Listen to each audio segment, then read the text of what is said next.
Welcome back. Karur Vysya Bank is up 10% after reporting the Q3 numbers. The key positive was the improvement in the net interest margins of the company to 4.32%, which compares with a little more than 4% on a quarter-on-quarter basis. The company has also reported an NII growth of nearly 13% year-on-year and a PAT jump of 43% on a year-on-year basis. To discuss the bank's numbers, we're joined by Ramesh Babu, the MD and CEO of the bank, to take some questions. Morning, and thank you for joining in. This is Reema here. First, on your net interest margins at 4.32%, what led to the quarter-on-quarter increase, and are your margins sustainable?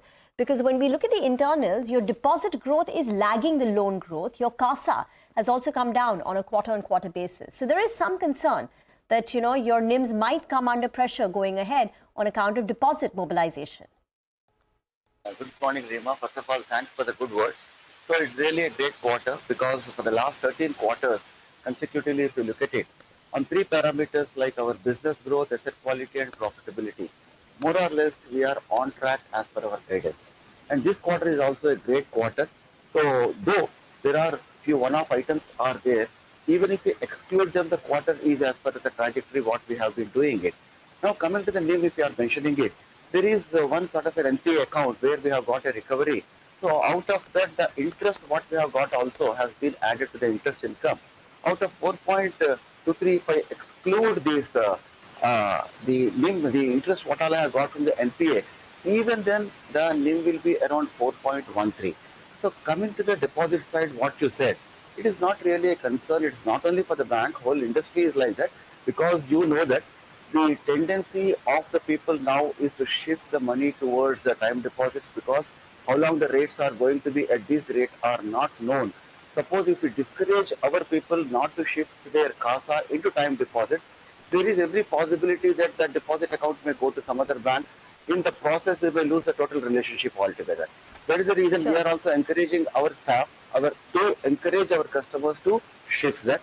So if you look at it, even with 12% growth of deposits, our CD ratio is around 85%. So in addition to that, we have a 3,000 crores of CD limit what all is there, which we have not yet tapped.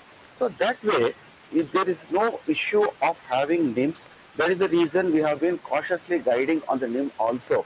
So this quarter, we will be around 4%. So initially, we have given a guidance last quarter that we will be around 3.8%, but we did a lot of rebalancing of the portfolio. Many of the corporate accounts of the 0.75%, which are low yielding, we have shut down. Likewise, we are engaged with many of our consumers and customers for the repricing, and many of them have accepted that. So in the whole process, our yield on advances have moved to 10.16.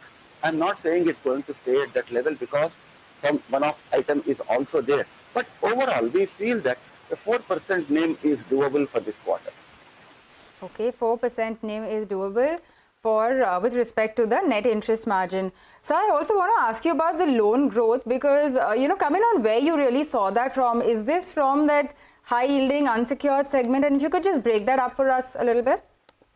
No, loan growth, if you look at it, so there is a structural shift in the loan growth.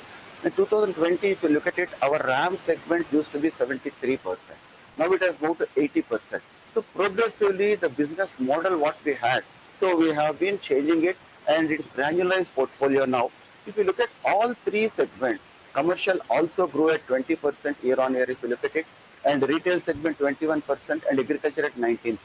But out of that, if you look at the personal segment, so you will find some sort of an unsecured segment, but really if you look at it, the tested segment.